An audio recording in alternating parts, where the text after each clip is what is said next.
Après la proclamation des résultats de l'élection présidentielle d'avril dernier, les regards sous réserve des résultats définitifs sont désormais tournés vers le dimanche 23 mai 2021 pour la prestation de serment et l'investiture du candidat Patrice Talon vainqueur au premier tour de ce scrutin. Cette date de la cérémonie de prestation de serment est sous-tendue par la loi N-90-32 du 11 décembre 1990 portant Constitution de la République du Bénin telle que révisée par la loi N-2019-40 du 4 novembre 2019 en son article 153.3. Candidat à sa propre succession, le président Patrice Talon rempile à la présidence de la République.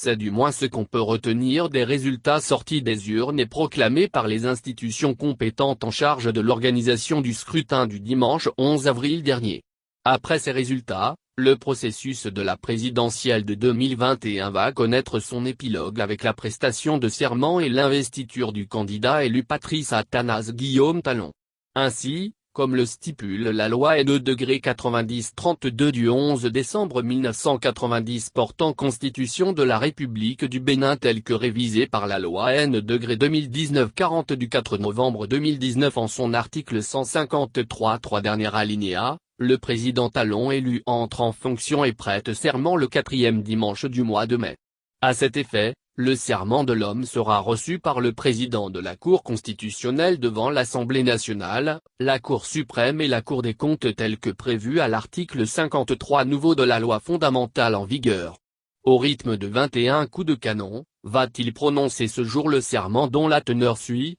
devant Dieu, les mânes des ancêtres, la nation et devant le peuple béninois, seul détenteur de la souveraineté, nous Patrice Talon, président de la République, élu conformément aux lois de la République jurons solennellement, de respecter et de défendre la Constitution que le peuple béninois s'est librement donnée, de remplir loyalement les hautes fonctions que la nation nous a confiées, de ne nous laisser guider que par l'intérêt général et le respect des droits de la personne humaine, de consacrer toutes nos forces à la recherche et à la promotion du bien commun, de la paix et de l'unité nationale, de préserver l'intégrité du territoire national, de nous conduire partout en fidèles et loyaux serviteurs du peuple. En cas de parjure, que nous subissions les rigueurs de la loi. Cette prestation de serment marquera l'entrée en fonction du président Patrice Talon ainsi que celle de la vice-présidente de la République, Mariam Chabi Tallata, qui a formé un duo avec le chef de l'État lors de l'élection présidentielle du 11 avril dernier.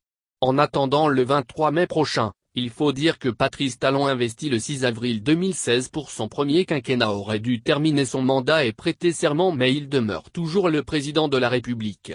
Certains tentent de soutenir qu'il y a un vide juridique mais cette question de rallonge de 45 jours du mandat du chef de l'État a été réglée à travers l'alinéa 2 de l'article 157.3 de la loi citée supra. Celui-ci dispose, le mandat du président de la République en exercice s'achève à la date de prestation de serment du président de la République élu en 2021, à 00h. Cette prorogation de quelques jours du mandat de Patrice Talon, faut-il le rappeler, a été décidée par le législateur, constituant ordinaire, en vue de gagner, dès 2026, le pari de l'organisation des élections générales à savoir la présidentielle, les législatives et les communales dans la même année électorale. Par ailleurs, signalons tout de même que la Cour des comptes devant laquelle, le président Patrice Talon devra prêter serment est déjà créée, il ne reste que la nomination et l'installation de ses membres. Il est donc fort probable que la Cour des comptes soit opérationnelle avant le 23 mai prochain.